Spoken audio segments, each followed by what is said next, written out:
Leighton, we're back again twice in 1 week, but Keely Hutchinson Why? just went out and ran 400 meters in 55:56 and then destroys the world record. We knew it was coming, but I wasn't quite sure if she was going to go 154, but this is spectacular. Yeah, listen, I was wondering, look, when you break a world record sometimes it's by a mere fraction. It's like you just get there. This girl took the record apart in a way in which I guess it was coming. I mean, we saw that 156 at the British trials, and we saw that 154 last year when she opened up after injury. But she destroyed a quality field in a way in which you would not expect. Vero was almost 4 seconds behind. The Guma was even further behind. Right. It makes you wonder what she's going to possibly be doing when she gets outdoors, because then she'll have fewer curves to run, longer straights. She can use that speed that she has and get around the track a lot faster. It makes you wonder whether or not this is a precursor for a run at the world record of 153.28 that has been standing now for almost 40 years. Yeah, it's been a very long time. Yeah, it's not. I think it's 93 or 83. One of them is way back, but it's a long time. But Keely Hutchinson has today separated herself from the rest of what is a quality 800-meter field globally. It's amazing to see the pace at which she went out, the pace at which she maintained and came home strong. Because even though she was struggling a bit at the end, you're breaking the world record, so it's not going to be like a cakewalk. But she still looks strong, pushing through, to get to the record in a fantastic fashion. I mean, it's incredible. No, it is. It's. Look, I spoke to I was communicating with a couple of the guys at Athletics Weekly, and they were getting the information that they felt like she was on course for maybe 155.2, but not to go below 155. So everybody's kind of shocked, or maybe they're just holding their cards closer. And yeah, it certainly begs the question that, you and I were texting off here about whether or not the world record is something that's in sight, right? Perhaps at the London Diamond League. And 1983, Jarmila Krachvilova does a 153.28. Now, the math sometimes is hard to process, but that's a 133. She needs like 1.33 seconds off of our PB. I would imagine right now, if we are being honest, I think Keely is because she's at 154.61 outdoor, but in reality, she's probably 154 flat, maybe 153.89. So to get to that extra points, a lot of work to be done. And then when you were saying to me that it's she might be able to do that, at first I was like, this is very hard. But coming around in 55.5, I think that's what you need outdoors, and that's probably easier to do outdoors than because fewer curves. Yeah. Fewer curves. I mean, this is 4 laps indoors, right? Yeah. On the outdoor track is 2 laps. So you have half the curves, longer straights, and probably better surfaces to run on in terms of the energy return that you get. So the world record it might be a stretch, but I think she can probably get close. I think she can, based on what she did today. If she runs something similar to this in terms of the strategy and in terms of the energy output, I think she can get 153. I just said 153.8, 153.7, as it is, which then puts the world record that much closer to her mentally, where she can figure, okay, if I can tweak this, maybe I need to split 24 or 23, I don't know, 23.5 over the first 200 and take it from there and hope that she has the strength to hold on. But this was this is probably one of the most impressive performances I've seen in a long time from an 800-meter runner. I mean, we've seen Maria Motola, we've seen some of the greats over the past, Anakiro, we've seen Jalimo. A lot of these, Jalimo, we've seen a lot of these stars over the years do incredible things in the 800 meters. But Keely Hodgkinson, I think, is either right on par with that elite level or a little bit above, because this record has been standing for what, 25 years? Yeah, 24 And years she, actually to the date of her birth. It was yeah, broken the day she was born. Yeah. yeah, man. So, and she shatters it in a way similar to how Bordeaux record in Berlin in 2009.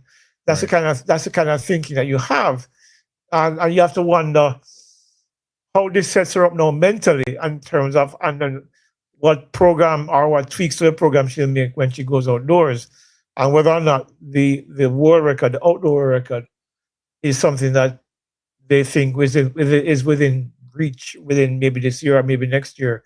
Maybe the plan is see where you can go this year. World Championship is next year. Maybe it's a bigger effort to break it at the World Championship because you have more quality, people who can push you to that level, and then who knows? Right now, the way people are running nowadays and the things that they're doing and new technology and the new spikes, the new surfaces, Right. nutrition and everything, it might be possible for her in a couple of years, if not before. Yeah, I agree on many of that. The only thing I would say is I think it's difficult to break that world record at a championship, but I believe if you set it up right on the Diamond League, and it's possible. So if I don't know if the rest wants to join in on a race like this, but certainly she can get Hunter Bellis the same training camp. You know, if you get Veru again, if you get Duguma, if you can find the Kenyan Lindley and Odira who ran 154 last year as well outdoors. If you can spend the right money, if you're London, I imagine London Diamond League later on this year or the year after or whoever it is, then it sets her up, because I think the thing that she needs to is she'll get the pacing, she'll have the wave light, that's the control, but then will the rest be following her? Will she get like that kind of drafting or drag? Because I think the conditions need to be perfect for her to break the world record. It has to Unless be. she's really much better than I think, you know? Yeah. Yeah, listen, that drafting idea you just mentioned about is actually a very, very, very salient point, because if she can get somebody like Duguma or Vero out front, and she tucks in behind, saves that energy, because then the front runner is taking the wind effect or whatever it is. Right. She doesn't have to burn that much energy to stay within touch because she has the speed. And then in the last 200, she can probably kick home and see where she can take it from there. So Astra is saying Femke has no chance. We're talking about Femke. I'm not sure what that is. Maybe he's meaning like Femke coming down to the 800 meters. Yeah. Oh, yeah. Well, yeah. Perhaps. Well, we weren't thinking that Femke was going to beat her. No, anyway, because Femke is still 4 seconds off. I mean, and she might go straight back to the hurdles after seeing this. Yeah, after seeing this today, but we go back because I sent you a video today. Of course, remember the Femke cleaning to 240 pounds. You know, she's clearly a lot stronger than she was last year. Yeah, but man, the world record is. This is what we expected. This is what we got, and we're still stunned. We're still stunned, which is incredible. I am. I think it's hard to process, and in some ways, and the boat moment is right. Perhaps a little bit of the David Radisha moment as well from 2012, but in the context, and I think we have to bring it up again. One, I personally felt happy that the world indoor record left, because the record isn't tainted in if we want to be factually correct, it's not. But the athlete who did it subsequently, had something there. And then we know what happens with the two all-time performances in the 800 meter women, and there's all these questions around it. So partially, I'm biased in that context, and I really want that 800 meter world record to go. It's very hard, and I think it's the same like what if we put it in the same kind of similar. I think it's a tougher record, obviously, than the Marita Koch record. The Marita Koch record is a tougher record than the 800, but I think both on the women's side, for all the sprints, the 800, a shot put, you name it, they have been struggling to really attack records because the sport has not been fair to them, if for lack of a better way. But the positive thing about it is that Sydney showed last year that the 400 record is getting closer. I mean, we just saw Paulina, we saw, didn't get under 48 seconds. This is not a new benchmark. Right. Which is why I think you see people like Shawnee running 35.79 indoors. These girls are Stacey and Williams getting 39.92. They're pushing towards that 47 or 48 low barrier, where has been elusive for many of the women 400-meter runners over the last God knows how many decades. But so the goalposts have been moved, and I think the athletes are now responding to that in a positive way. Similarly in the 800, because look, when Motolda especially and they were running the 800, these girls were running 154s, 155s, and then it kind of tapered off. Right. But now we're seeing the women come back to a level where they're beginning to push closer to the record. Because I think, as I said, there's so many advantages that these athletes have now that weren't available to them 20, 25 years ago. Where the running surfaces are better, the running shoes are better, the understanding of how your body processes energy, different energy systems that your body uses, and how it's best to manipulate them. So I suppose it's about time, I suppose, that the records are being challenged in a more serious way than prior to know, especially to this current generation. So but it's really good to see. Yeah. But that, even though you're making that point, and that's true, and a lot of times we look at the improvements in the sports science, the bicarb, the this, that, or whatever, the energy return shoes, the tracks. It even makes you the point even more that you realize how much of a disadvantage the women are at when we have some of these records on the books for so long, which we have enough to suggest that they shouldn't really be on the books. But we can't change that, and I'm happy that there are women like a Femke, like a Sydney rather, like a Keely right now, who are pushing barriers and hopefully and possibly Femke too, because look, Femke has good 400-meter speed.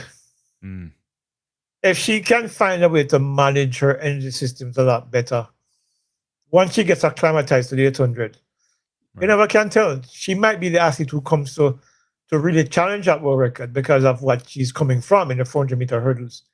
That advantage that Keely might not have, because on the flat 4, Femke is much faster than Keely. I think we can all agree on that. We can agree. I think she could, if she took it seriously, she would be a 48 runner for sure. Yeah. So with that in mind, I think Femke would probably, with the right training and with enough races under her belt in a year or two, could possibly challenge that 153 too. I mean, you never can tell.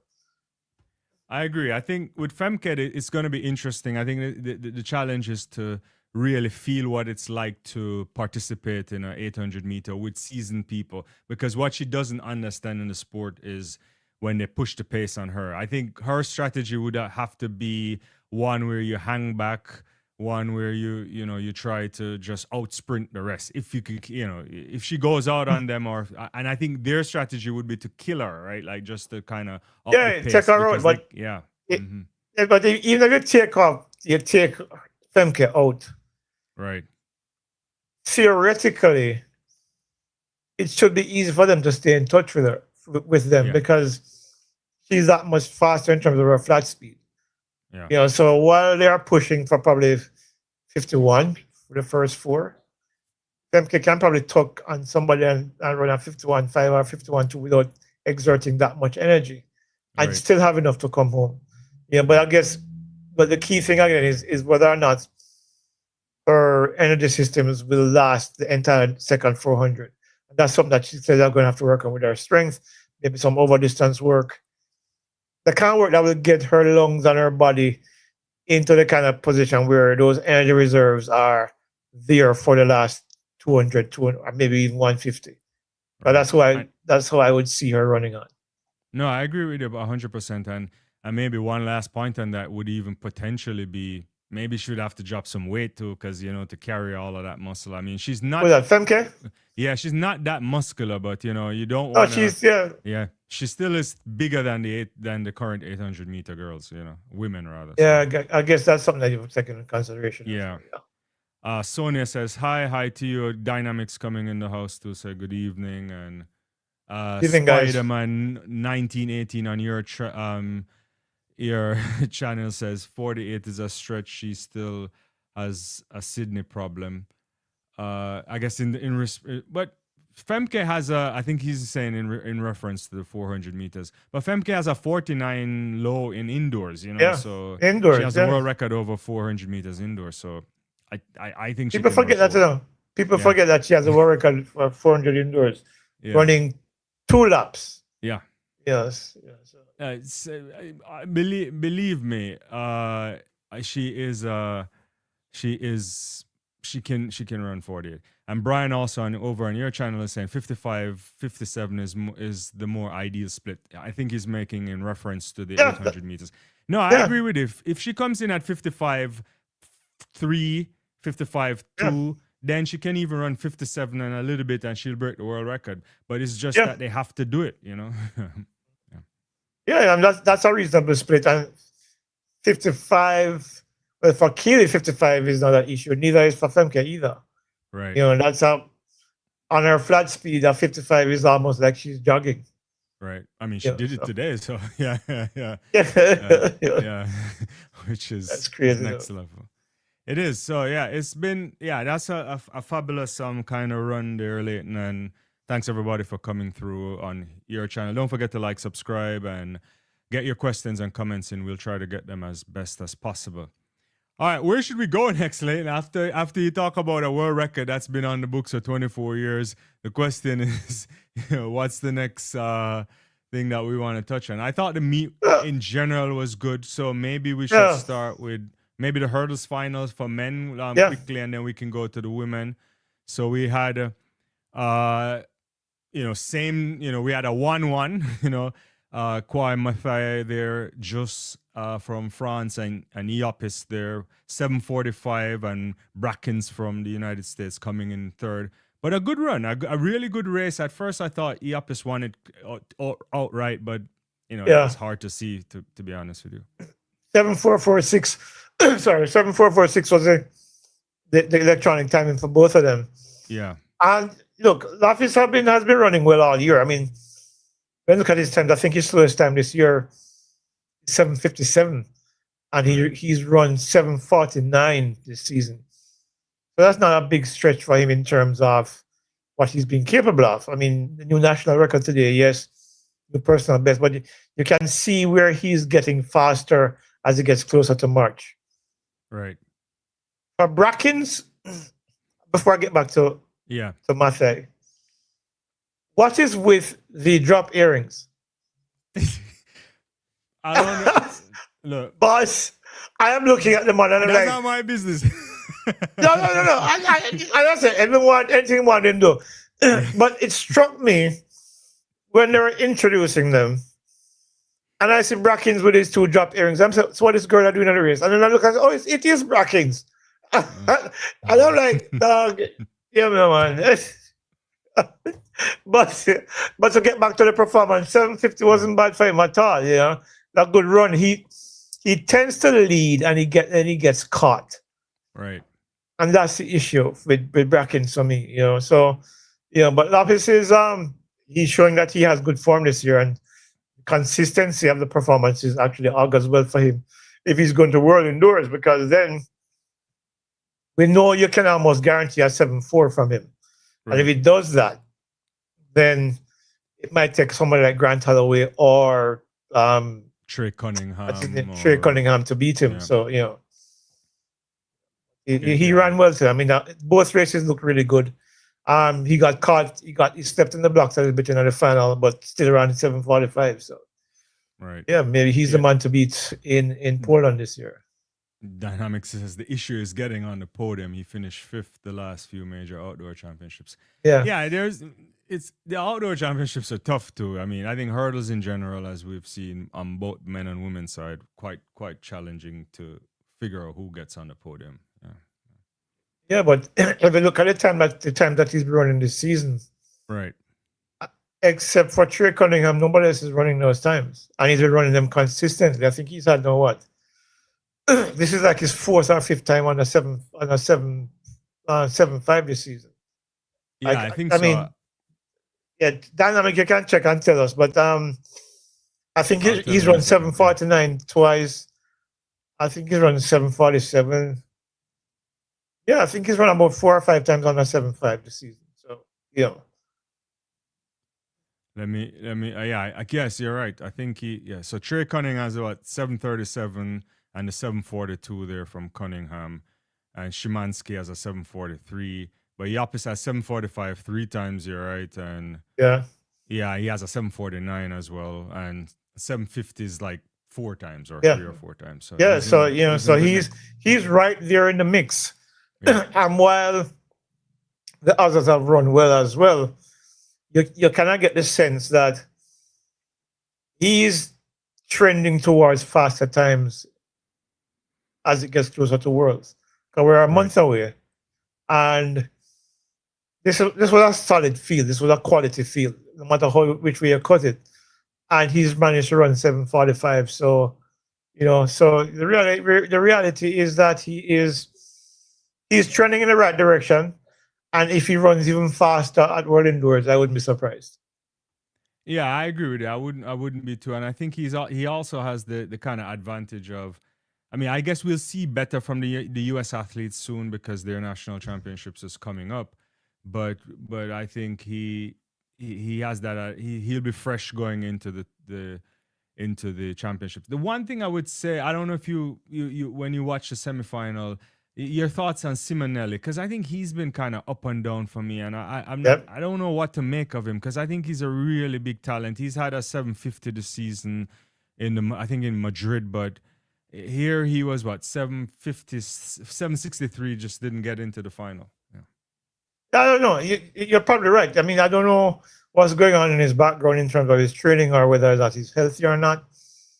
But he has been, as I said, up and down. He's been inconsistent all year. You're not quite sure what you're going to get from one race to the next. So unless there's something going on with him that we are not aware of, the inconsistency is kind of worrisome. But these are the hurdles. Yeah. This is, like we said for the women, on any given day, somebody can come through. I mean, look at Belosian. I mean, he was an outstanding junior. But he's not been that consistent. And I know he has his injury issues, but he has not been that consistent as a senior athlete. Ran well today without winning, but you're kind of hoping, given what I saw from him as a junior. If I remember correctly, he beat Jahil Hyde as well as a junior. I think I could be wrong. I don't remember. Yeah, I'm trying to remember. Yeah.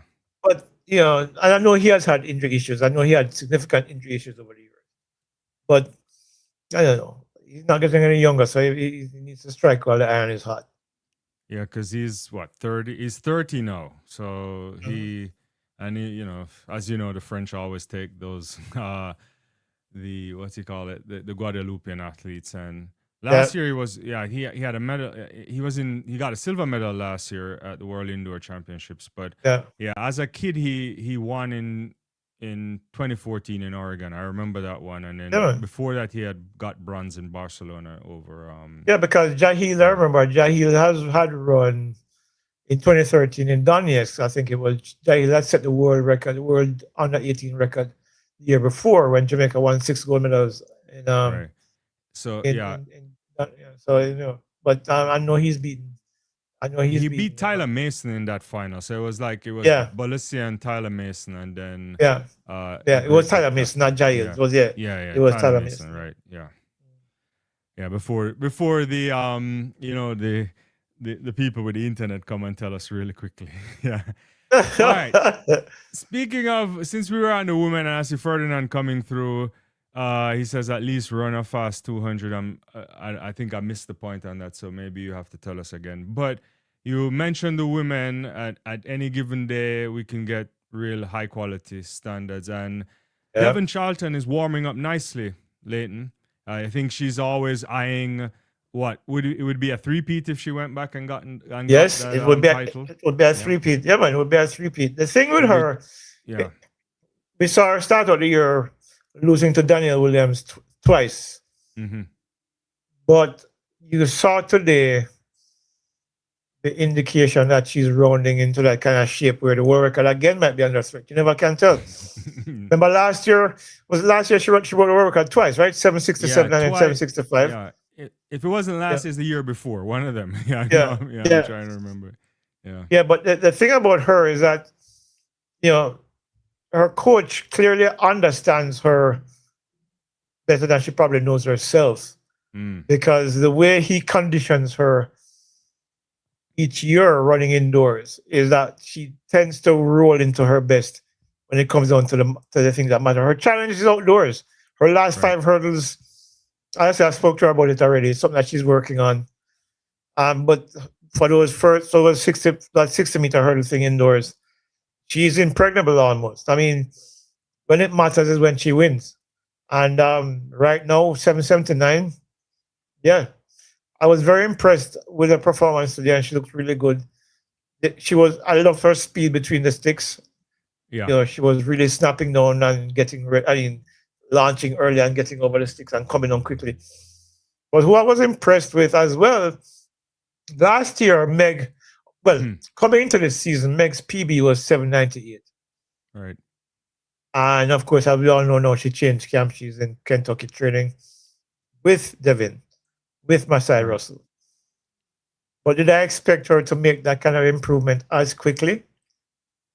A full 10th of a second, This is 793 in the preliminary round and 788 in the final. So I want to stop you before you go further, because every time you talk to Megan before a race, she does something special. If we go back and you talk to her the night before in Jamaica, I think she ran 12:3, and you spoke to her yesterday, and she comes and does a PB twice. Go ahead. I just want the people to know. Maybe it's the Leighton Levy luck, I don't know. I don't know what it is, but I had a chat with her last night. The last thing I said to her is, go out there and do your best tomorrow, and you'll do great. And regardless, whatever great looks like, you'll do great.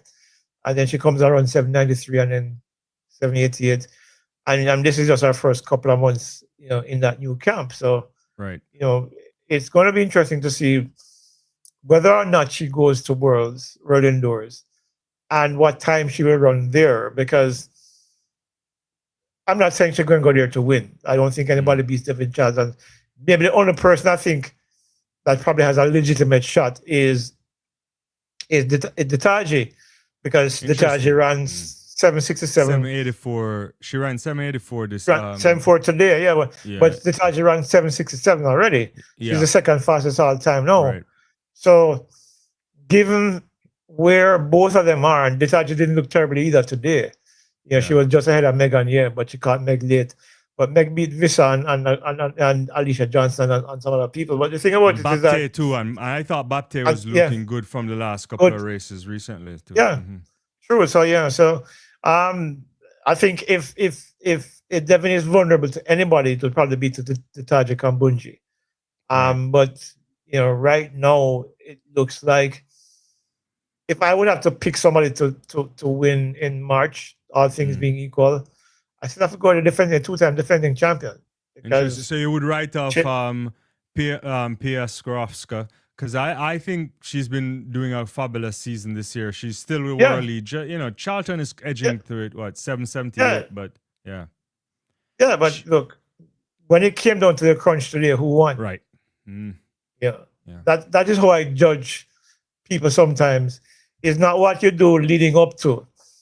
Is the performance that you do in those crunch moments. And Devynne has proven, certainly over the last 2 championships, that she's the one to beat. I mean, going into World Indoors last year, she wasn't looking particularly great, if you remember. You're right. And then she went in, ran a decent time in the first 2 rounds, and come to the final and just won. You know what I mean? Hey, this is what I do. So I'm thinking that she's looking like she's trending towards the 7.6s again, 7.79, not that far away given what we know from the hurdles. And Right. Coach Levy has her right where I think she wants to be right now. Yeah. No, I agree. And if we're being honest, I actually loved the interview with her afterwards because you could see a kind of confidence. It's not always what the athlete says, is sometimes it's how they say it. And she felt ready and she's warming up. And I think there's something there. It makes sense. If she wins on 300 bounce, she joins what? Is only Grant Holloway has done this, right? Oh yeah. Yeah, someone can check to be sure. Just I don't want to make mistakes on the internet, but I believe only Holloway has gone 3 in a row for this. So this would be a special moment for her. It's also something where she's much stronger, as you mentioned, because she got into major finals now outdoors, but it's still a bit further away for her. So Yeah, they those still have to 5 do some hurdles, those 5 adjustment. last hurdles, a lot of work left. I don't know if it's her inability to maintain momentum after the hurdle Right. number 5, because even the major championships, if you look at the last few major championships, if I remember serves me, she was Right. in the lead or aligned with the lead at the first 5 hurdles, and then from hurdle 6 onwards, then she falls back. So I don't Right. know. I don't know what it is. That's something that they need to work on or have been working on. That's not becoming reality in those moments. But indoors she is queen. You can't argue with that. Yeah. No, she's very good. And when you think, I mean, we shouldn't extrapolate too much, but I guess the question will always come, like when an athlete like even Megan, doing the indoors, how do you assess like what is that doing for her, outdoors? And because sometimes she comes out, I thought she was really, I mean, it could be the camera angle, but she was out really well early today, and Yeah, she she was. eventually She got she caught, right? and Devynne were out early, and then you caught her. Right, What Meg told me in the interview that I did with her that was not we couldn't publish right, for reasons that we'll get into right now. But she said she wanted to run more indoors this year, mm, and because she wanted to experience it more frequently to see what it feels like going through the season and stuff like that. So first race 8:21, second race 8:04, then 7:93, then 7:88. I think she is in a good place for her training, and I think she's in a good place mentally. And I right, think, given what we've seen from her for the last 2 or 3 seasons, where she's gradually gotten faster, 7 outdoors, 11, but I'm talking about 11, 12 fours, 12 fives on the 12 fours, on the 12 threes. Meg is somebody who always tries to up her game in the following season, and injury robbed her of an opportunity in Tokyo last year. right, So who knows? Maybe she's thinking. I know she's not thinking about Commonwealth Games. I don't think it's on her agenda this year. But maybe she wants to go to World Indoors and see what that feels like. And maybe right. maybe who knows? I mean, it's going to be tough for her to be on the podium there, given the quality that we know is indoors. But just the experience, I think, would probably help her outdoors as well, given whatever technicalities they have to work on. Mm-hmm. That will help her indoors. I help her speed over those first 5 hurdles. It will probably help her get down from 12:31 to maybe 12:29 or 12:28 or somewhere in the 12:2s. That puts her in the conversation outdoors. Right. So it's I guess time will tell that story. No, I agree with you. Yeah, for sure. If you show up to a major championship in a 12-2 shape, you can start holding up your hands for a potential medal. It may not always work that way, but that's the kind of shape Yeah. you want to go. And when you Yeah. think about the 2 athletes that could raise their hands to represent Jamaica at the World Indoors, it certainly has to be Megan and Daniel. I don't think there's anybody else that could push them out of the way in terms of the amount of races that we've seen and quite frankly the form, right? So Williams wins Yeah. the first couple major races in the United States in Boston and Milrose, and Megan has been running most of those as well, and now she's done PB twice in one day. So Yeah. I think she Yeah. should go. I don't. Yeah, I think it'd be a nice thing for her to go to get that experience in that right, intensity and find out if she can produce in that intensity. I don't know about Kira Nugent, who was bronze medalist last time out. Right. because I don't know. I haven't seen her run, but she hasn't run in her short hurdles races so far this season. Right. She's Saw running her nice on 400 Saturday, meters. 55.6. Her legs look a lot bigger. Yeah. Brother, I'm telling you, man, her legs are thick like trunk trees now. I know she's run that off because I think it's because of some strength work that I know they've been doing with her. Because one of the word is that she, when she came to them, which is incredible to think about it, that she was incredibly weak. And she can run And 12 too. and she ran 12:24. So you have to wonder what, when she gets stronger, what she'll be capable of. Right. You know, so, and that strength is there now. I mean, 55 for 400, something that she said she doesn't want to do again. You know, but it tells you that she's a lot stronger than she was in previous years. So Right. clearly, Coach Sewell and Glenn Mills are working on cooking. You know, they're cooking, and is going to see what kind of dish Akira produces, whether it's Michelin indoors this star, year or maybe outdoors this year. 3-star Michelin, you know, something of the Yeah, sort. yeah, that'd be crazy. Yeah, no, I mean it puts even her career so far in context too, because sometimes you don't get the back-to-back Akira that you need at these major championships. But Yeah, which is probably perhaps one of the this reasons one- why she was, because she wasn't strong enough to go Yeah. through the rounds and do what she needs to do. All right, Somebody was let's jump to Ferdinand the was field. saying. Oh, so is there a comment? What is he saying? Yeah, Ferdinand was saying not to look how many records we've had since Josh Howie change. Keely. I think They- I think he's talking about Buffy and Vera. Maybe this season over the 800 Yeah. meters, I guess. Yeah. Yeah, look, the Josh middle- Howie this year. we had- Yeah. Yeah, but what Yeah, the we discussed it before. There's a lot going on in the middle distances this year. Well, not this year alone. Last 2, Right. 3, 4 years, where we see where the athletes are either figuring out how to run these events better, or a combination of that plus training and all the different things that we mentioned before. But certainly the middle distance runners are making a big name for themselves in the last few years. And this year so far is no different. Right.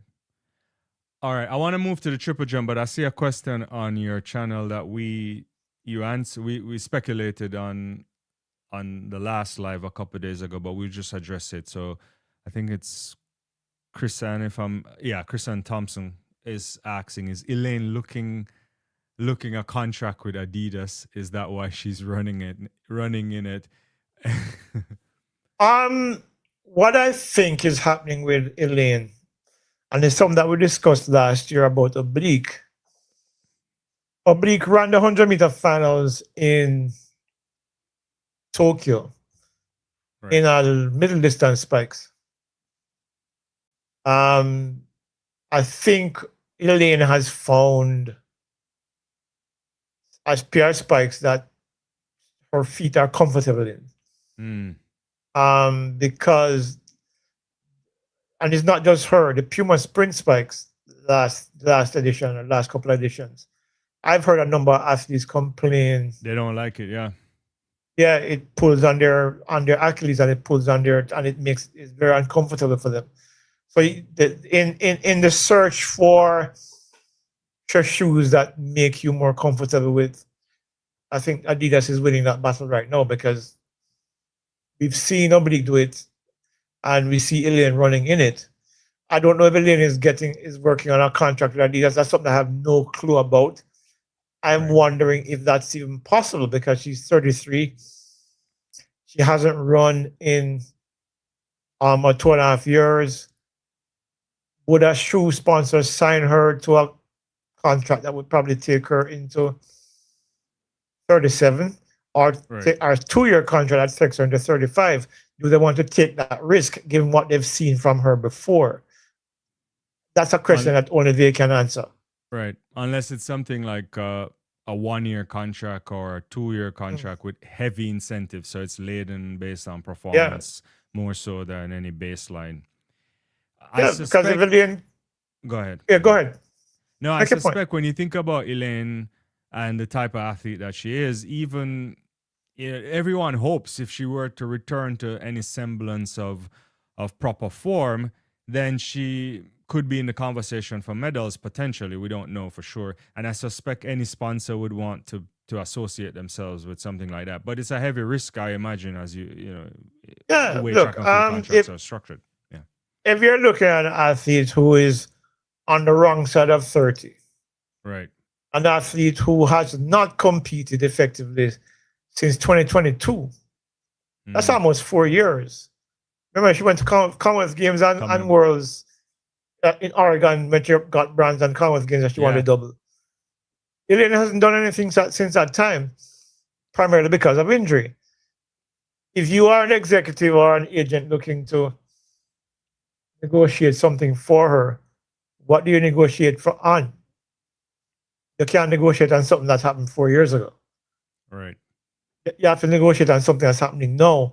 So maybe if she gets an opportunity early the outdoor season, maybe April, maybe one of the Diamond League meets, or maybe a meet in New York or somewhere, and runs a 10-9 low or a 10-8 high.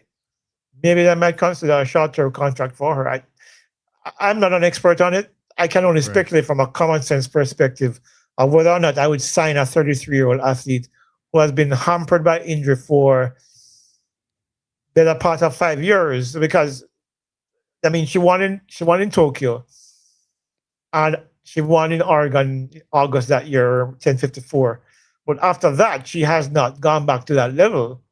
And then for the last 2.5, 3 years, right? She hasn't done anything really at a global level. So would you sign someone like that if you were an executive for any shoe company?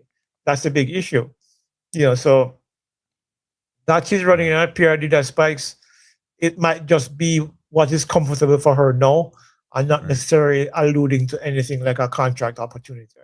That's why it could be similar to the Fred Curley situation when he didn't like the spikes once he moved from Nike to Asics. Was it Asics? Yeah, and then back to Nike again. Yeah, and I just to follow up again, she was Christian is asking, Puma and Nike has middle distance spikes too, so why Adidas? I think Leighton is speculating on whether that's the case, using oblique as the answer. But you're right though. Adidas has been winning. Even if we go back to the road shoes too, as much as we think about the Nike shoe that what's his name? Not Kipketer. Kipchoge. Yeah, Kipchoge, right, Kevin Kiptum, when he broke the world record, was in the Nike. It was in the Adidas shoe, and the Adidas guys are winning a lot on energy returning their shoes as well. But that's a side note. Let's get back, Leighton, in the interest of time, to the meet today. So I thought the triple jump was fantastic. I like you. We probably didn't get to see as many of the jumps. We saw a couple jumps from Trekkie and also Jordan Scott and Martinez. And at the end, going into the final jump, Trekkie was leading with 7:12 and Scott 7:11, and then the guy goes out to a big world lead of 17:35. Yeah. Your thoughts on that? I thought Jordan looked good, and it was good to see season best performance for him as well. Yeah. Yeah, I think Jordan will come out from this meet feeling confident. Remember last year, he opened up similarly with some nice 70-meter jumps, right through. And I think he got 17.4 last year. Trying to remember what distance was the PB last year. So this is a good way for him to start out.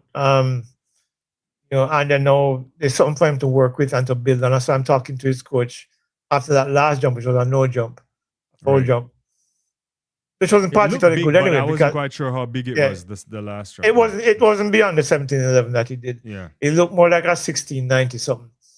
Right. But so I guess they're working on that, and of course he's in a good camp now with the world champion and Olympic champion Tia Lafond, and so they've been working on it. And I think, we probably see some similar performances during the course of the indoor season, and then setting him up for, what hopefully will be a better outdoor season than the one he had last year in terms of what his objectives were. He had a good season overall, but I thought he would have wanted to have gone into Tokyo and won something, come away with a medal or something. Instead of, what did he finish? 4th? Yeah, I'm trying to. I think he finished outside the medals for sure. I'm trying to remember exactly Yeah, where yeah. He's finished just outside the medals in Tokyo. yeah. So I think any objective for him this year would be probably to build on last year, coming into this year with an objective of thinking about. I don't know if World Indoors is on his mind. I don't know if Commonwealth Games is on his mind. I don't know if Ultimate Championships on it. I don't think Ultimate Championships has that has the shift. Does it have the triple jump this year? I I don't know. can't recall. I have to look for that. Yeah, yeah. Yeah, but maybe it's using the year to build towards 2027 and 2028. Because Jordan clearly we know he has the talent.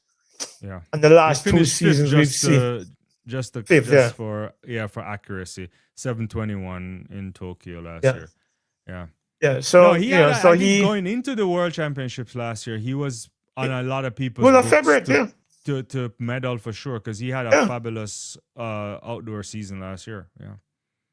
yeah. So it's a situation where he probably would have been disappointed. I should probably get him on, my channel and talk Right. to him and find out where he's at, and then find out what he's thinking about for the season. Maybe that's my next interview. We'll see. But Yeah. Let's get But Jordan yeah, I started. don't think he will be disappointed with the performance today. I think 1735 is a distance that he has never gone to indoors. Right. So, maybe he's thinking, settle with the silver and then build from there on. Because when Jordan jumps, you see the potential for him to go much farther than he's going now. Right. But maybe, in outdoors, he can probably jump to something like a 1760, which is probably what he's going to need to be in a conversation for a medal contender outdoors. Yeah, you hope because like last year we had Pichardo went and just did that crazy jump last year, 1791. But Yeah. Jordan had a 1752, and Brian is also saying he did that from a 12-step approach last year. So Yeah. there is something there, Yeah. Yeah, so it's something that he can work towards and build on and see where, because he looks stronger this year. I Right. mean, he looks even faster in the run up as well. So, I'll tell you what, I'm gonna put him down, Jordan Scott. Yeah. And reach out and call him tomorrow and find out if he would talk to me sometime over the weekend, because I think I'm going to be spending some time up by the corporate champs tomorrow evening and Saturday. Because I didn't even I wanna ask you catch about some- Eastern Champs if you went, but yeah. No, I haven't seen anything from Eastern Champs at all. I've been so tied up with Yeah. a lot of stuff that's going on behind the scenes. And Kadeem Barrett 686 on your channel confirmed that the Ultimate Championships doesn't have the triple jump in it. Yeah. I think we were speculating that we just can't remember. Thanks for we need, that's what the chat is for, sometimes when we're slipping on remembering exactly what's going on. Yeah, brains are not as young as they used to be. Yeah, especially after a long day too. But yeah, the triple jump was fabulous. Let's talk a little bit about 800 meters too. There's 2 rounds of 800 meters. The second one, Elliot Cranston, I thought that kid is, I think it was in Ostrava, if I'm not mistaken, or one of the meets where he went sub 144, and he came back here again and he did 143.91. An excellent run from him. I don't know your thoughts on him. Clearly, Strong when you run. look at his race in comparison to Josh Howie this year, or potential, it doesn't look the same. But that's really, but only, I don't think there's more than 5 or 6 guys that's gone sub 144 multiple times out indoors. So he's doing really well. Yeah. Yeah, I think his race strategy was very solid actually. Right. He you could see that he was well within himself that first 400, and then really he just cut loose from what went. It was like the 200 meter mark, I think. He started to really push it, and came on 143. I mean, you can't argue the guy. 143.91 is 143.91. That was a pretty solid race. I thought he looked a bit winded at the end, but how do you argue against 143? Yeah, just nothing you can do unless you're Josh Howie. You're not running anything better than that right now, and I think that's a fabulous performance. But I think one that would be of a bit of an interest to Caribbean folks too would have been the second race that featured Navasky Anderson, which he didn't end up winning. That he took the lead at 600, I believe, or so, somewhere around there, and then he got hunted down by made a couple of mistakes Stepanov in that race. and Pattison and what's the guy's name? Boldeck, yeah. Yeah, one of the things, a couple of things that we spoke about it as well off here earlier today. Well, let me address this first. Last week at Tyson Invitational, Tyrese Taylor breaks the indoor record around 146.11. Right. Last year at Nakaki, the champion brought it on 143.76.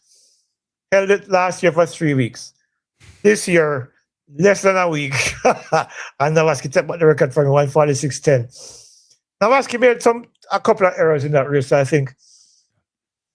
First thing, when he came off, when the PSL came off, Navaski took the lead and then inexplicably goes into lane 2. I don't understand that. And gives my guy a chance to run in from him inside and get past him when he was struggling. I think he ended up running probably an extra 5 meters that race, which is what I think cost him a 145 and possibly a place on the podium, because his legs died like 20 meters from the tape. Yeah. Because I think he worked extra hard. I think he learned from it. I think when he and his coach sit down and look back at the race, they'll see where these mistakes were, some glaring mistakes. He went too early, first of all, and then he gave up all of that space on the inside lane and was past on the inside. I was never in to run, but common sense tells you nobody passes you on the inside. You make them go around you. So that's something that he learned from. But still a good time. 146.10, taking the record back from Tyrese, who held it for just under a week. I look at that race. Go ahead. Yeah. No, and I was just saying that it's going to be. I think those two of them are going to probably push each other some great times in the coming years, because both are young enough, and I think it will help Jamaica's 800-meter running significantly. No, they certainly stepped up last year, and when you talk to him, he didn't really give you a time about what he's looking at, but they know the landscape. They know you have to run low 142s, potentially 141s to be in a conversation. But if he executed the race better today, I think he probably could have run 46 flat or so, or even somewhere maybe 45. Yeah, or 145.9, and something. And I think he will have a lot more energy, because I think running on the inside and then shooting out to the outside, you end up running maybe 5 meters more. Right. So. And he did it twice in the race, early to take over, and then later, when he got the lead, he wasted time again.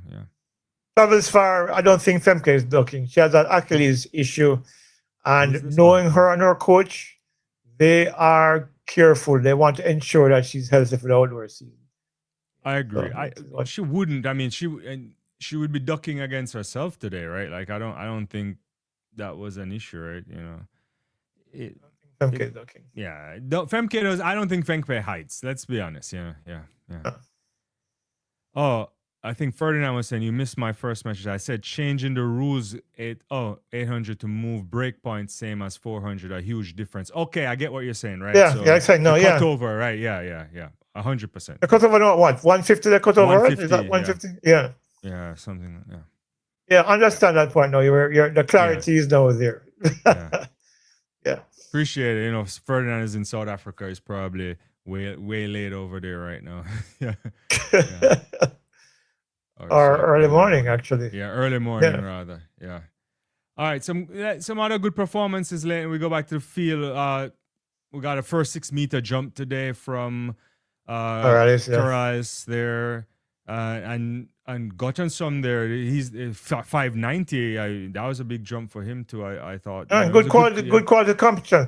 I think outside of Mondo, I think Corrales is easily the next best out there. Yeah. And I think he demonstrated. Okay, he attempted 607 to 3 times. Yeah, but still, he could have cleared it. Yeah, getting over 6 meters, the first to do it this season, is impressive.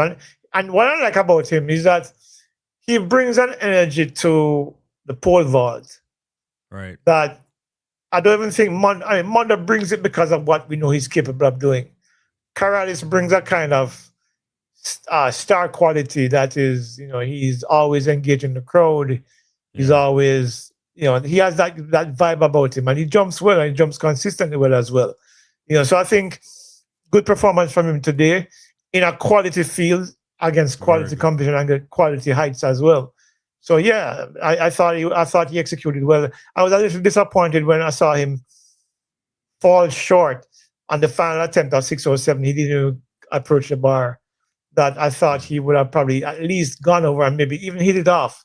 But he just, like, I don't know what happened, maybe ran out of energy or something. But he looked good. And I would love to see him get over 610 outdoors. Right. That he can probably, and I use the term loosely, battle Mondo, Right. for props. Fernando says, let me go sleep. Just happy Australia out of the T20. I am happy too. Yeah, he's a big. But since you're on that, can we just digress just a little bit? Okay, yeah, we could do that. Yeah. Now we're gonna go straight Fernando, into cricket.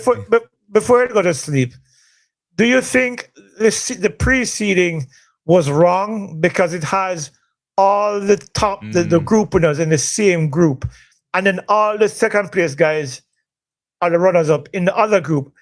To me it seems ridiculous, because then there's no advantage to winning your group then. Right. And that's what these competitions are about. If you have the benefit of winning your group, why shouldn't you have the benefit of getting a little bit of ease in the round of it? It's the whole thing is just wrong. No, I really hate it, because when you think about it, look how well, surprisingly the West Indies did, so far, right? Yeah, When boy. you Knock think on about wood. it. Yeah, they won every match convincingly as well, and 8 points. South Africa's beautifully well as well. Zimbabwe, and then now you look at this table, and you have a group of India, South Africa, West Indies, and Zimbabwe.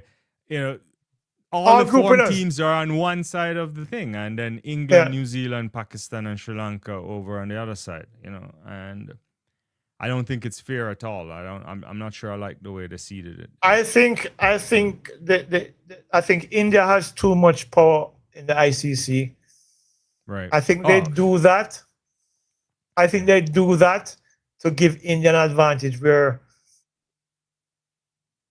you have all these big teams, all the top seeds in one group. Right. The likelihood of India emerging without worrying about who is in the next zone is an advantage to them if they get out there. Yeah. And because of how good they are, they're willing to take that risk and then shortchange other teams like South Africa and the West Indies. I mean, the surprising West Indies and surprising Zimbabwe. Because they beat Sri Lanka this morning quite handily. That was an exciting match. Yeah. So I think India has too much control, and I think it's actually, I know we're digressing even further, but it's hurting world cricket in Test cricket and the shorter forms of cricket. BCCI has too much power, but we'll do that on another show, Leighton, because the people will like cricket tonight. There's a comment here. Keely is easily showing a thing more what she could be doing. LOL. Agreed. Yeah. But Mo, I think is I don't know. This is just a complete guess. Right. I think she's distracted. I think when you win early, sometimes you don't have anything else to aspire to. Right. So she goes out, she wins, what was it, Worlds? She wins the Olympic in 21. Yeah, she wins Olympics. She comes back and wins gold medals at Worlds. Yeah. And she finds love, and she gets married, and all of those trickle trappings now, the goal of winning those things are no longer appealing. So it happens. I mean, I've spoken to athletes. I mean, it happened to even Usain Bolt. Remember, Bolt said in 2015 that he's been there, done that. There is no need for him to do anything else. Right. It happens with athletes sometimes, where they get this victory and the winnings so early in their careers. Omar McLeod said it as well, that he believed that a part of the reason why he struggled in the latter part of his career was that he won so much so soon. He won Olympic gold while he was still at Arkansas. Right. Right, and then he won worlds, and then he won worlds in world indoors. He had won everything.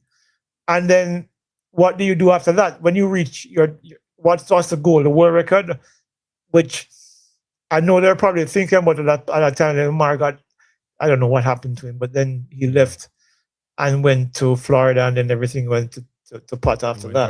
So I think that's probably, yeah. I think what happened to Athing is that where she's won everything.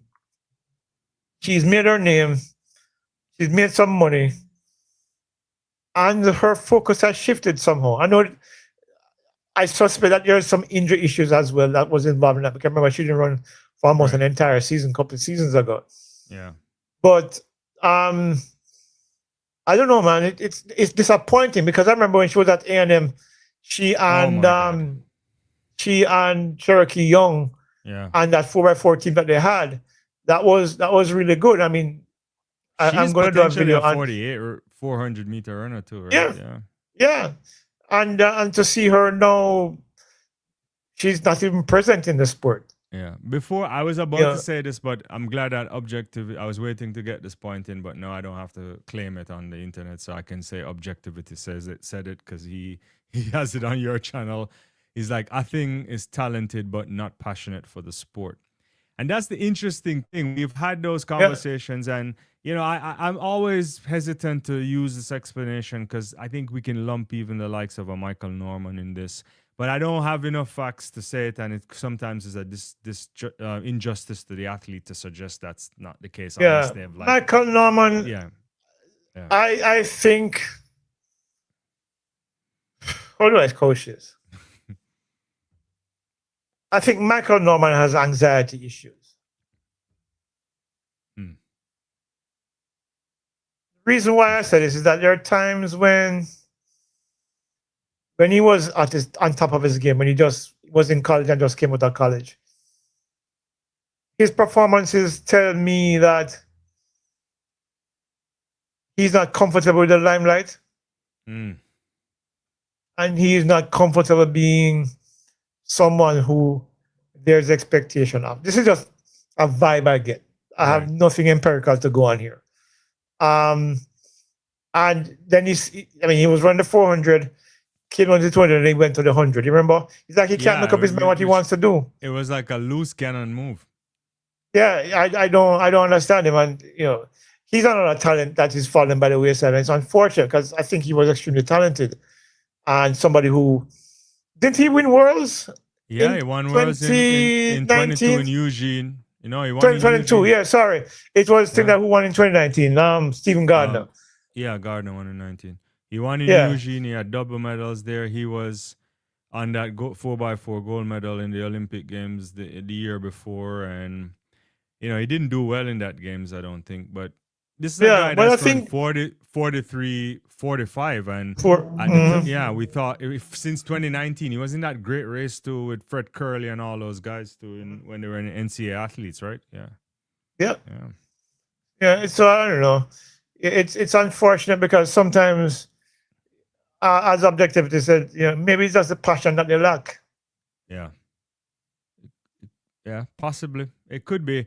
Yeah, but and also, if that's the case, also, I guess we should be okay with that, right? Because for not everybody to be at the top in elite sport is talent plus all of the preparation that comes with it, and it's a lot of pressure. Yeah, and not everybody wants to do that. Yeah, a lot of people don't want that pressure because they can't handle it. Right. And which is back to the anxiety point that I just raised. That being in the spotlight consistently like that sometimes takes its toll on athletes. If you're not mentally prepared to handle that kind of pressure, then it makes no sense, And so I said, what's this? Damari Sales is kind of, he's probably endorsing my whole point where, she's done everything and there's life after track and field, I suppose. Right. Yeah. Well, we've been over an hour, but I think there's a couple other performances we can. The 400 meter for women didn't really give me much. I think Zapla Telova did well Yeah. enough to run down Lika Klava, but it was like 51:40 to 51:57. Yeah. So nothing Yeah. too special there, Leighton. Just I think Leaky needs. Yeah. I don't know. I don't think she has a proper race plan. yeah. She it's a good point. runs one way this week and she runs one way the next week, and then sometimes she loses, sometimes she wins. You don't see a specific plan. Last time when she raced, she went out hard and then faded badly at the back end. Today she didn't go out as hard, but didn't have enough left. I don't know.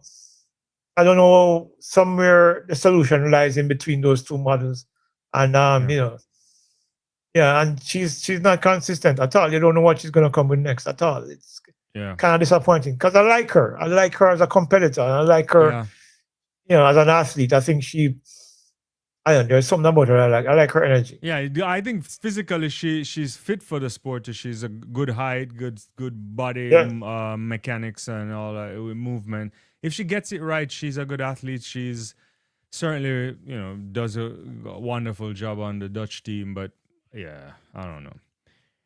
Maybe she'll get it right. I mean, we're not putting her in a conversation for medals, but certainly she can be running much faster and more consistent than she normally does. Let me work with our race model because whatever models they're using are not working. Yeah. Or she's not consistent with it. Quite possibly. Quick points. The women's pole vault was good. Suchej, I think she's been having a good amount of jumps this year. It's only 470, but Katie Moon was back today. I thought she was going to win, but clearly all three women got 470. But count back for sure created. I think that event is competitive, but it's not. It's not exciting me like it used to. As I said before, Izanbayeva spoiled me. Yeah. And so the 470s and think almost feel like they're champs. That's to me it is. I don't know. I don't want to be hard on them because it's not easy to clear 4.70 meters. Right. But because it was kind of like where I was coming from with Bobka. After I watched Bobka, it was like even when Levy came on the scene before he cleared 6 meters, I wasn't particularly impressed. Right. Because I was so used to Sergej jumping, clearing 6 meters ad nauseum, and but after a while you realize that everybody's going to be him until, of course, Mondo came along. But Devynne was good. I mean, 616. He's just right? Is it 616? Yeah, 616. Yeah. So so you'll give him props because he eventually got there. But for the women now, after Yelena, I am not particularly moved. I missed that today primarily because I was on a call. But and I don't think we've had a 5 meter jump in a long time too. But in a long while, great, though. I mean, she has a lot of ability. I don't know if she'll get back there. The Moll twins, or is it Molly? They have gone. One of them have done 490s. I think there's some. I think we have a few athletes that Nina Kennedy. Is it Kennedy? Should be able to do those jumps. But I know what you're saying. We need the women to approach the 5 meters, and I don't know if they can go over 5 meters consistently. But I don't need them to. What I'd like to see from them is 490s. Challenge the 5 meter bar a little bit more, because 470 to me, and I don't say this to be trite. 470 to me kind of feels mediocre based on what I'm used to seeing, and kind of just done that. Yeah, but maybe it's early season, so we'll see if we get some stuff. Because a lot of the athletes are just kind of warming up, so we'll give them a little bit of grace until they get out there. Hunter Bell tried to go below 4 minutes today. Didn't quite do it. She went 4 minutes. It came 21. Close though. Came very close. Didn't run at the British Championships. Had a medical exemption. Was a quality field too. It included Berkey Hylam. Gemma Rike was there too. Yeah. And so it wasn't a bad race. It wasn't. In the end, Hunter Bell won it comfortably. She won by a reason Berkey couldn't city block. At the end. Yeah. She won by a city block, literally, because she just pulled away from the field those last couple of laps. Almost a second or so, Yeah, she just killed them, But, I mean, she said that she was going to decide which event she runs at World Indoors because she's in the rankings for both. Right. So, because she's been pretty good at both so far this season. So I guess when she decides, I think then we can make a determination on whether or not she'll be competitive when she goes to Poland. But it was I like the race. I like the fact that she dominated. She was patient, and then she dominated. And I think I like seeing that from athletes. If you know you're good, do it. And I think she did that today. It's in the same way in which Keely dominated the 800. Yeah, makes sense. We'll get 2 more comments and we'll wrap up. Objectivity says, when God gives you a talent, it's a shame to waste it. I wish I had that thing's talent. Yeah, I hear you saying. And then over here, Dynamics is saying, maybe not a major medalist, but Clava, talent-wise, should have made the last few major championship finals. 2024. Agreed. 20. No, we agree on that for sure. Entirely agree with you. Yeah. Leighton's always busy. Great interview, a great chat last night with Donovan Bailey, your good friend. Yeah. And what else you're pushing out soon, or we just gotta wait and see? Well, I had an interview today. I won't tell you who, but that one was scuppered at the last minute. I'm working on some others. I'm actually waiting for some responses from 2 NCAA athletes. Trying to get a third from another island. Waiting for that response as well. In fact, I mentioned that on the last live, I think, under Ruben, trying to get him. So that's my immediate list right now. I'm going to try and see what I can get out of the meets tomorrow, the corporate area championships tomorrow and Saturday. And if I can just use this to plug Ricardo's effort, because Ricardo Chambers is starting a new venture with Anthrix Sports. I think it's called I can't remember, but they're streaming the championship both days. It's $5.99 for Friday, $8.99 for Saturday. For corporate championships, okay. Yeah, it's true. It's the Ventu app. That's what it's called. The Ventu.live is what it is, I think. So I posted it on my channel in the comments under the video of the corporate championship. So if you're interested, you can go watch and support Ricardo. He's like me. We're doing our own thing for the time being, and so any support that he can get will be greatly appreciated. Yeah, and Gibson guys, I'm gonna week, right? Yeah, Gibson is next week. I plan to be there as well. My subscription for that. Yeah, I'm planning to be there in person because there are a couple of athletes that I want to probably get some trackside interviews on for the channel as well. So that would be good. Yeah. So one more before you leave, because Objectivity want you to leave on a high. He says, Leighton, what's your PB? I heard you were a sprinter. He's calling you out tonight. No, that wasn't. But put it this way: the easiest answer I can give you, Ilian and I have the same PB. Look. Leighton was you have to understand the times, if he didn't get injured, it would be a different story, but I had a lot of hip issues. A hip flexor issue where in training sometimes my hip would just pop and I couldn't walk without crutches for weeks at a time. And eventually I just gave up and started to manage if you're young enough, you're not probably know this team, but the Bosa Lightning, first club in Jamaica to go under 40 seconds for the 4x1. Wayne Watson, Michael Nevers, B-Fed McFarlane, and John Muir were those 4. We started managing them. We got the Bosa Lightning name in late 87 going into 88. And after that, I joined the Gleaner in 1990, and then, the rest is history. But I wasn't, I had too many injury issues. And at the time, I don't think we had exposure to the technology that we have now in terms of treating and managing injuries. And as a result, I decided to walk away from it. But for the time when I was running there, I ran champs against. I remember you guys remember Leng from Calabar got him in my heat at champs and psyched me out completely. but that was it. That was my PB. And then, track and field became something that I covered as opposed to participating in. All right. Well, on that note, I think we can call it, Leighton. It's always good, and thanks everyone. Don't forget to like, subscribe, share, put your comments in. We'll try to get to them even after the live or on the rebroadcast. And as you know, we'll come back again soon. Lots of stuff. Don't forget to support Leighton's channel, and we'll talk soon. Yeah, man. Take it easy, guys. Have a good night. Bye bye, everyone. Yeah.